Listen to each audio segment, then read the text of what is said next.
Welcome, everybody, to the Orlando Sentinel Editorial Board interview for Osceola Supervisor of Elections. Today, we have both candidates with us. The incumbent, Democrat Mary Jane Arrington, is one of Osceola County's longest-serving public servants. In 1994, she became the first woman to serve on the Osceola County Commission. She became election supervisor in 2008 and has been reelected since. This year, she is being challenged by Republican Jim Trautz, who retired from the U.S. Navy after more than 20 years of service and has worked in the defense industry as well as serving as an ordained minister and doing extensive work with various political campaigns. He moved to Florida in 2021. And before we started the interview, we did go over the ground rules. Each candidate is going to be asked the same questions. They'll each have a chance to answer first, alternating who answers first. And they have agreed that there won't be any follow-ups or back and forth. But we will, that'll keep us moving and help us cover as much ground as we possibly can. And I'd like to start with a question that I think comes up rather a lot. During the intro, I noted that one of you is a Republican and the other is a Democrat. Do you think the supervisor of elections should be elected on a partisan basis? And let's start with Mr. Trautz. No, I don't. And I'll tell you the reason why. The supervisor of elections office is all about election integrity. And I personally believe that it doesn't matter if you're a Democrat, if you're a Republican, if you're a conservative, or if you're a liberal. The reality is we're supposed to make sure that the rules apply to everybody equally, no matter what party that you're in. When you talk about election integrity, we don't worry about who's in what party. The reality is the supervisor of elections is not a job that has any kind of we don't make policy, we don't create rules, we don't do anything like that. Our job is ministerial per se, and it's administrative in nature. And so when it comes to running the office of the supervisor of elections, whether it be administrative, managerial, whatever it might be, what we do should be equal and fair to everybody, regardless of party. Ms. Arrington. No, of all the constitutional offices, supervisor of elections is the one that probably should be nonpartisan. But as you know, there were several counties in the state of Florida that were nonpartisan, but the amendment we had several years ago to the Constitution changed that, where they have to go back to being partisan, such as Polk County. What we do is we run fair and impartial elections. We don't care what one person's party is or the next. In our office, when we are working with ballots, we always work in teams of two of opposite parties. So it gives the perception that we are definitely impartial. So I think that it, in some cases, hinders our work, but the rules of the Constitution, are what we have to follow. Thank you for that answer. We have a couple of questions that sort of apply to only one of you because of things that you've said or incumbency or things like that. And I wanted to start with one of those with Mr. Trautz. On your website and in social media posts, you've said that your top priority is restoring election integrity. Why do you think that election integrity in Osceola is lacking, and how? So I don't think it's just Osceola, to be fair.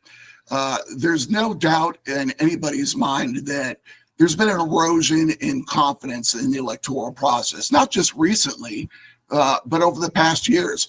We can go back to Hillary Clinton in 2016, the presidential election. We can go to Donald Trump most recently. We can go to Stacey Abrams. Doesn't matter if you're Democrat or Republican. There's been a cry that the process itself seems to be out of sync. Here in Osceola County, we've had some issues that have gone on. Most recently, or within last couple of years, we've seen issues where The ballots have gone out. Mail-in ballots have gone out with party identifiers on it. That's violation of Florida statute. We've seen issues where we've had disenfranchised voters just most recently because somebody did not pick up a simple annexation between property that was annexed between St. Cloud and Osceola County. There's been reports of unattended drop boxes and denial of logic and accuracy testing and all of those things. There's not one thing in particular, but there's a number of things in total that make people question the validity of what's going on with the electoral process. Just recently in Pinellas County, there's been reports where we've seen people that we've seen a report where 219,000 of 240,000 mail-in ballots were all requested on the same day. These are the issues that people question. And when people are questioning the issues as to what's going on in Osceola County or even nationally, it means that we've got an issue with the electoral process. The fact that we're even talking about it means that we've got an issue and that it needs to be fixed. Thank you for that. Ms. Arrington, I wanted to give you a chance to respond and address election integrity. My office is committed to safe and secure elections where every vote is counted accurately, and we want our voters to feel confident that that is the case. Elections are multifaceted. There are many parts, moving parts, and I encourage voters to become involved in the process. Just one time, volunteer to work as a poll worker, or join a group that has an adopted precinct so you can work as an election worker. You will see firsthand the safeguards and the checks and balances we put in place to make sure that our elections are secure and everyone's vote is counted accurately. I encourage voters to ask questions. I encourage voters to make suggestions. Sometimes those suggestions are taken to the next level and implemented in our policies. But more than anything, it opens the opportunity for us to have a dialogue on just how elections work. Thank you.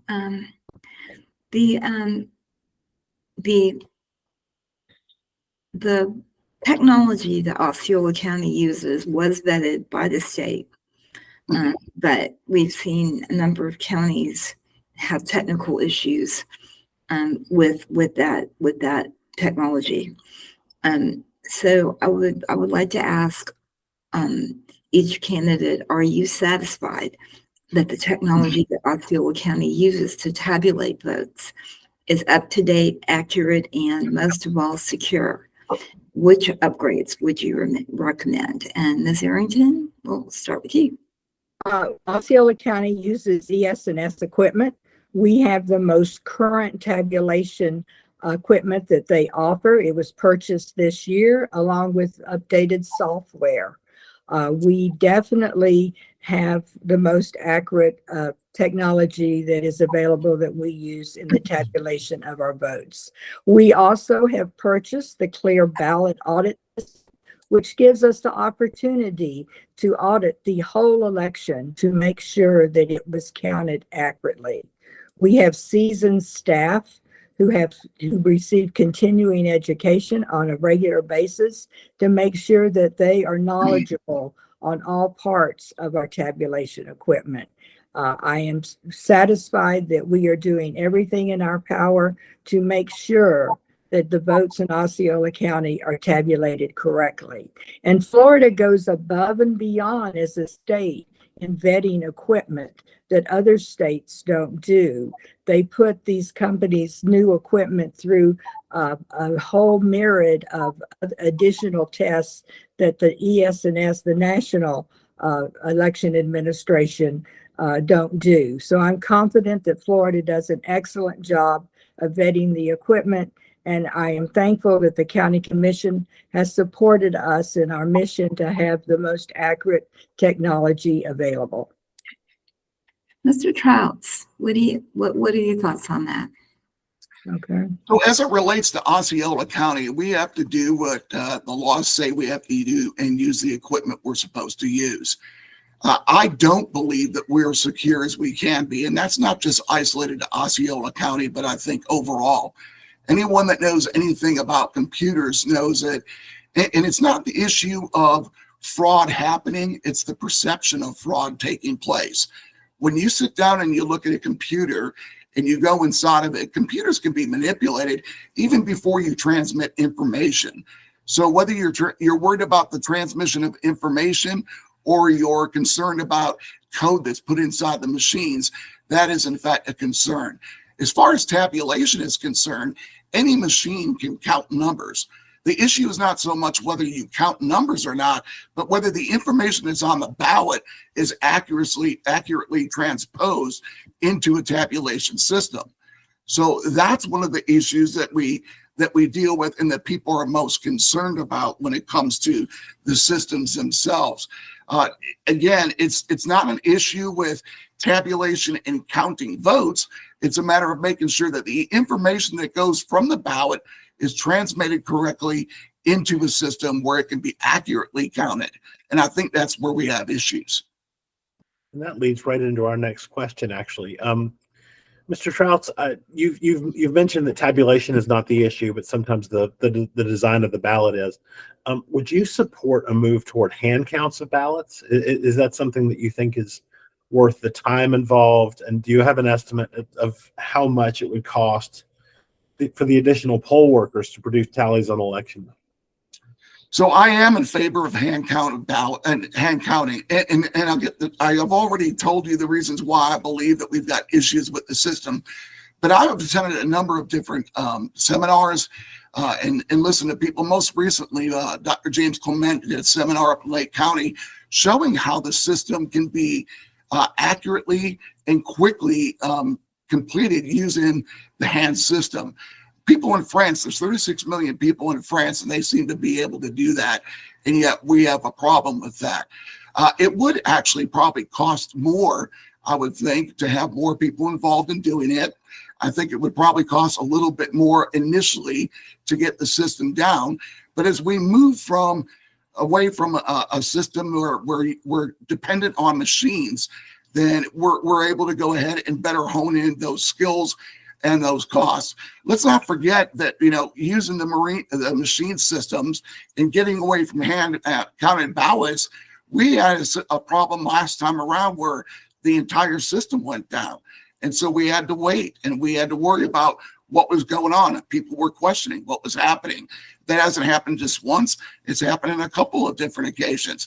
So I believe that it's worth the money and it's worth the initial manpower to do hand count ballots, because if it helps out the system, if it helps voter integrity, if it makes people feel more confident about the system, I am absolutely all in favor of it. Thank you. Ms. Arrington, I'd give you the chance to respond. Hand ballots, are they realistic or are they something you support? I think it's not realistic with the number of voters that we have today. In the upcoming election, on your ballot, you will have 20 plus races that you are making a selection in. We all know that hand counting would take longer. It is manpower intensive. When you do manual audits, we found that it's not as accurate as the machine. And so it's because of accuracy and because of cost and because of time. I really don't think it is realistic. That is why we do audits after the election, to make sure we do it on a totally different system. And we also do it by hand to make sure that the votes have been counted accurately. In the past, the legislature, and actually every year, the legislature has ordered voter rolls purged of voters who are believed to not be eligible or to no longer be active. What has Osceola County's experience with that been like? And let's start with Ms. Arrington. Well, first of all, list maintenance is not a once a year thing in Osceola County. We do list maintenance every day on our voters. First of all, I was terribly disappointed when the state decided to withdraw from ERIC because that was the best tool in our toolbox that we had to finding voters who had either moved or were deceased, or had changed their name or something like that. But that being said, we take the information the state gives us and we research voters and notify them as required by the election code. And it is just part of our daily work. Osceola County is a very mobile county. A lot of our voters move a lot, and it is a full-time job trying to keep up with them and to keep their record current. But I believe that we follow election code, and no one is removed from the rolls without the proper procedures and process that they're entitled to by law. Mr. Trautz, what do you think about the job Osceola County is doing of list maintenance? Well, I think following code and being up to date with what the state requires is exactly what's supposed to happen. But I think we can do more. There's been a couple of different groups, Citizens Defending Freedom, United Sovereign Americans, other groups that have looked at our voter rolls, compared them to what's at the state level, and we found a number of different things that are out of place or shouldn't be. People that are on the voter rolls that are inactive, numerous people that live in the same house as other people, people that are well over 100 years of age that are on the rolls. And I think that just simply complying with what the state law says is not enough. I propose that we work with people that want to help to clean up the rolls. I think it's extremely important. First of all, not only is the voter rolls, do we have to have them correct to be able to send out the information that we need to people to send out ballots, but it also has a direct effect on our voter turnout, whether the rolls are cleaned up or not. So why not work with other people and other groups who have a concern with the voter rolls and what they see and what they find? Why not work with other people like the clerk of the court? The clerk of the court needs to be able to verify U.S. citizenship in order to bring people out for jury duty. United States Postal Service has a database that tells us that when people move and where they're moving to. So we can use those databases. We can work with other groups to be involved, and we can clean up those voter rolls, not just to meet the minimum requirements of the state, but to make sure that they're truly cleaned up, and so we can make maximum use of the roles that we have in place. Thank you for that. That sort of leads into my next question in terms of voting access. Mr. Trautz, do you believe that the county has enough early voting sites? And if not, what would you do about it? I believe that we do right now. As it was mentioned before, we are a transient community. And as people come into this community and people leave, there should be a process in place to make sure that we know exactly what the population will be, how many registered voters we have. The issue, I don't think, is so much the issue of whether we have enough spaces or not, but whether those spaces are being properly manned. So, and when I say being properly manned, we have people looking at drop boxes, they're constantly looking at those when they're there. The people know where to go to be able to early vote. We have a website that says where these locations are, but the reality is not everybody looks at a website. Not everybody is on Facebook. Not everybody utilizes Instagram. My grandson will tell you, for example, Facebook's for old people. He doesn't go there. He goes to other places. And so it's important to not only make sure that we have enough places, but that the information as to where they are, what the voting hours are also available to everybody. Thank you. Ms. Arrington, are you satisfied with where things are in terms of early voting? No, sir.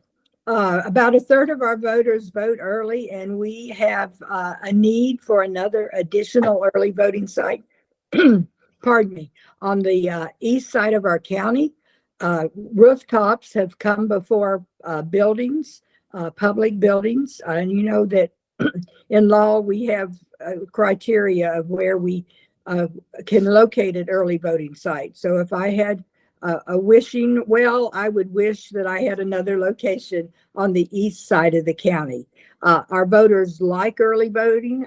That's why we're open the maximum number of days. And then for an election, like a general election, we're open the maximum number of hours, including the Sunday before the election, because our voters do like early voting. We're a transient county where people work outside of the county and they get to vote when it's convenient for them. So if I had my wishes, I'd have 10 sites instead of 9. Thank you very much.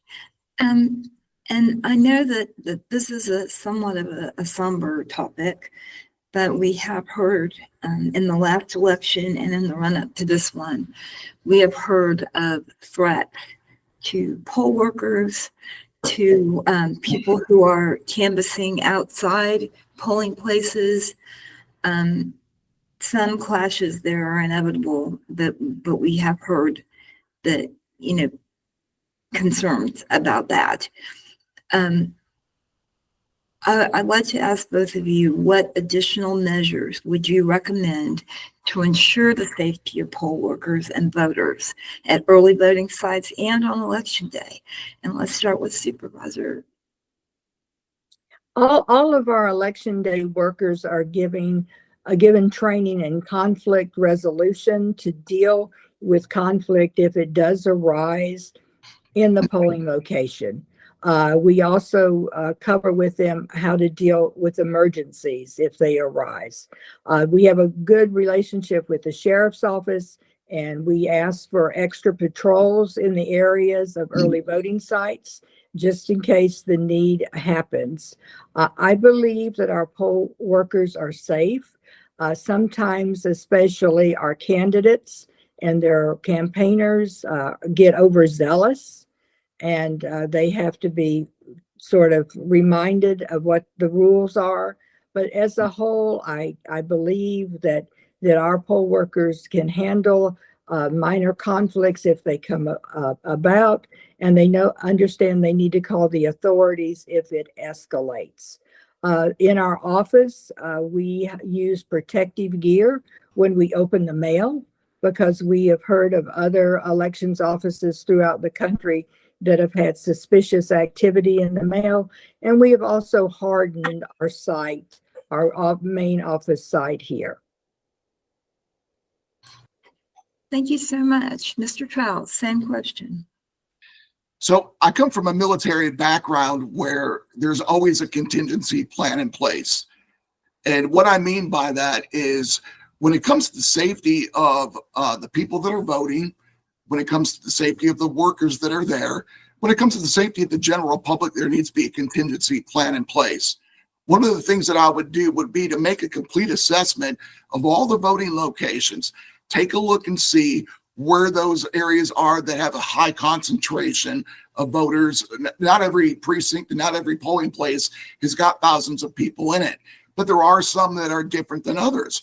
And so we take a look at those areas. We want to make sure that every area is covered and that everybody is safe, but put a plan into place that makes sense. Where's a high concentration of voters, make sure that we have a plan where people can immediately get there and mitigate the situation, whatever it might be. Maybe not so much in other areas, but make sure that we are working with local law enforcement. Make sure that we have a plan in place. Make sure that people know what to do should there be an emergency, whether it be a direct threat to somebody or, as was stated before, an emergency with somebody in general. To me, it's a matter of planning, and it's not something that you do once and you feel satisfied with. It's a continuing evolution. Things change. People change. We add voting locations. We change voting locations. And so it's important that we're constantly assessing what the threats might be, where the people are, and also be conscious of the people and the resources available to us. Thank you. And Mr. Trautz, you've led sort of right into our next question. In terms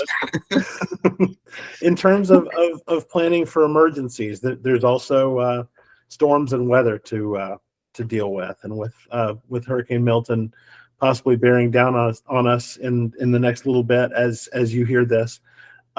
What changes would you support to make sure that voters are able to vote if there are situations with damage, situations with early voting? What changes would you support to make sure that Milton does not derail this election? Well, a lot of that information is going to come from the state. It's not done at the local level. So the changes that I would make would be the ones that are here locally as they pertain to what the rest of the state is doing. The reality is, again, there should be a plan in place. There should be a policy and procedure in place for inclement weather, whether it be a hurricane, whether it be some natural disaster that happens, whether it be some issue that comes up with a direct threat to somebody. That ought to be a policy and procedure. Now, I'm not in the supervisor of elections office now, but I do know from having done this in the past that whenever there's a threat or the possibility of the threat or an issue that might come up that derails whatever the mission might be, that there be a policy in place to do so. So that a lot of that is going to be derived by what we're told by the state. A lot of the individual things would be outlined in our policies and procedures, which poll workers should be aware of, people in supervisor of elections office ought to be aware of, and the public ought to know too. Again, I would add one of the most important things is being able to communicate with the public. It's great to make sure that we have a website. I get texts because I'm signed up for the website. That's a wonderful thing. But there are people that aren't inclined to use email and social media. There are people that don't use Facebook, that rather use some other means. So it's important that the information, I think the most important thing that I would do is make sure that everybody knows and we're able to communicate it quickly and effectively, not only through our own office, but using other agencies within the county as well. Thank you. Ms. Arrington, same question. I am wondering with a situation like Milton, where it is coming a few days to a couple of weeks before election day. It's not inclement weather on election day, but knowing that there's a possibility that polling places or polling access or voting access may be affected. What are your thoughts? Well, we do have a COOP, what we call a COOP plan in place that we review prior to every election. That's the continuing operation plan for this office. We've reviewed it in the past day or two. We're making plans to implement it if we need to. And we understand the stress this is causing our office, but also voters, because they're concerned about this. We work with other agencies in the county to make sure that, you know, we're not going to miss a beat. We still have to hold an election on November 5th, regardless of the situation. And again, there are many parts to an election. We will come back once this is over and assess polling locations, early voting site, equipment, poll workers to make sure that they are still in the area. So our job is monumental without an emergency like this, but we are aware that of everything that we're going to have to do once it's over. And, you know, Mr. Trautz has said several times that like we only use social media to contact our voters. We use the mail. We go door to door if we need to. We recently had an issue where we had to change a polling location. We did robocalls, we did mailings, and we went door to door to notify voters that, hey, you need to be aware of what's ahead on election day. So we're prepared, we're covering our equipment, and we're getting ready for the storm. I had wanted to sneak in one more question and to thank you both so much for being so wonderfully concise in your answers. It means that we get to cover a little more ground. The biggest challenge that many supervisors say they have is in recruiting, training, and making sure that they actually show up, poll workers. And it is basically, you know, as with military experience, it's basically building a small army and then disbanding it a couple weeks later. I would like to ask both of you, what more should or could Osceola County do to make sure that that it has enough poll workers to meet the. And we'll start with Ms. Arrington. This is it's an interesting, we have people that are dedicated that come every election, and they have for 35 years or 40 years. We can count on them. But then we need about 750 election day workers and early voting workers.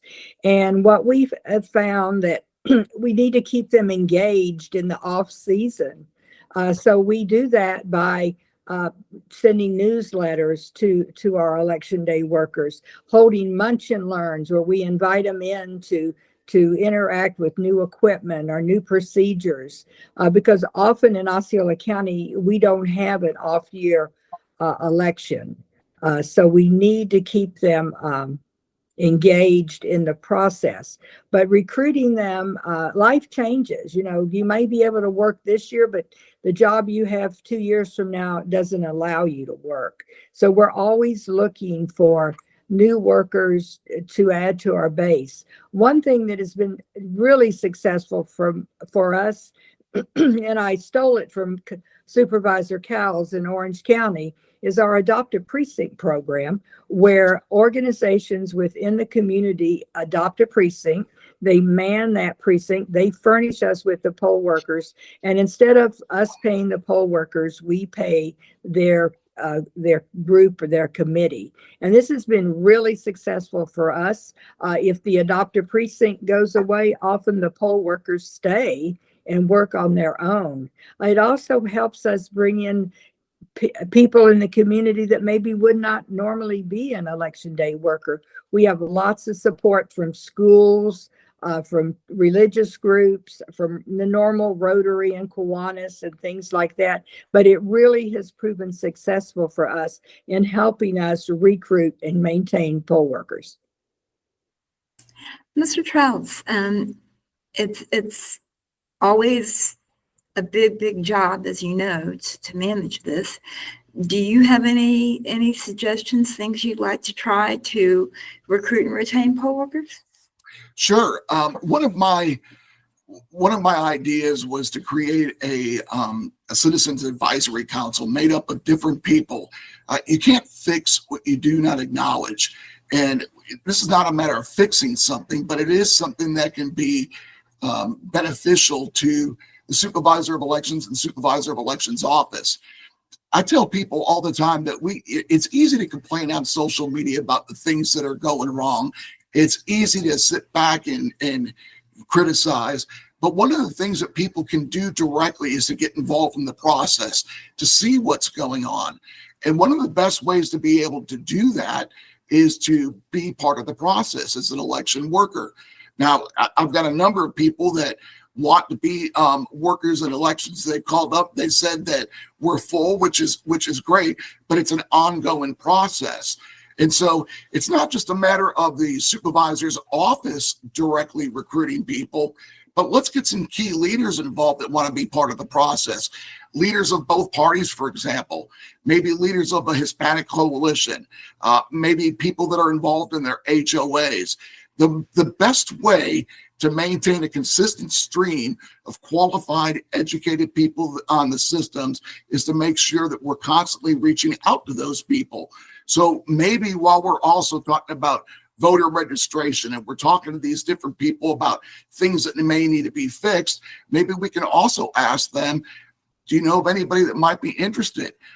Do you know anybody that would like to be involved and learn more about the process? There is no better way, and I can tell you from experience of doing this for years, there's no better way to learn about the system and how things work than to being on the front lines. From the time that you yell out in the morning, the polls are now open, until the time that you close at night. You get to see everything that's going on, all the good, all the bad. And so being part of the process is one of the best ways to ensure we have people involved in the process. Thank you so much. You have definitely given Osceola County voters a lot to think about and a good idea of both of your plans. We will be making an endorsement in this race, but we don't want voters to take that as the final word. there is so much information out there available on both Ms. Arrington and Mr. Trautz. They both have websites. They both have social media presences. There may be one or two more forums, but you will also have our excellent news coverage. And then there's Google. So you can take a look at both these candidates, see which one of them best represents your own viewpoint and your priorities as a voter in Osceola County. Most important thing, of course, and both of these people would jump on me if I didn't say this, make sure you vote. Early voting, mail voting, however you choose. I have the polls on election day. You have until November 5th to cast your ballot in this race and all the other big races on this ballot. So make sure you do it. And with that, we are going to go into closing statements where both of them can make their pitch as to why you should choose them as the next election supervisor. Mr. Trautz, we will start with you. Thank you very much, and thank you both for having us here today. At the bottom of every personal email that I send out is a tagline that says, you can never go wrong by doing the right thing. And doing the right thing, even when people aren't looking, is a very simple definition of integrity. I believe that we need to restore election integrity in our electoral process. And there's three pillars to that. Being transparent, in other words, making sure that the voters and everybody in the community knows what we know. Being accurate and accountable in what we do. Everything from voter rolls to making sure that if something goes wrong, we acknowledge that it's gone wrong, and making sure that we educate the public, not just by social websites, not just by going door to door, but by meeting people where they are. If they're older people in nursing homes, or if they're younger people that hang out on TikTok.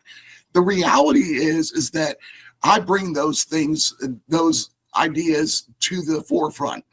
My experience is not just on-the-job training by being elected. My experience is 40 years, from the military background to corporate background to working in the community as HOAs, planning commissions, and what have you. So this is not on-the-job training for me. This is meaningful experience that I bring to the table. And with that in mind, I'm hoping that I can ask for your vote and that you'll vote for me this election cycle. Thank you so much. And Ms. Arrington. Thank you, and thank you for having us both today. I really appreciate it. When it comes to elections, experience matters, and I have that experience. I've conducted over 30 successful elections for Osceola County.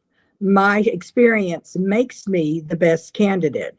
My goal has always been to improve the election process for every voter, making sure that every election is conducted in a fair, transparent, and nonpartisan manner. I'm proud of the accomplishments that I have made. I bring a sincere enthusiasm for the election process. I have reduced expenditures in the office while at the same time increased services that we offer to the voter. I will continue to find innovative ways to deliver services, but still maintaining the highest standards. I believe the most important experience and knowledge I bring to this office is my passion and understanding of the political process. The experience I bring to this office is well-rounded, that of an administrator, a voter, a candidate, and an active citizen in my community. The people we elect need to have the skills and the credentials to do the job. They need to understand what the job requires and how to get it done. I do. I would appreciate your support, and please vote for Mary Jane on November 5th or before. Thank you. Thank you so much. We wish you both best of luck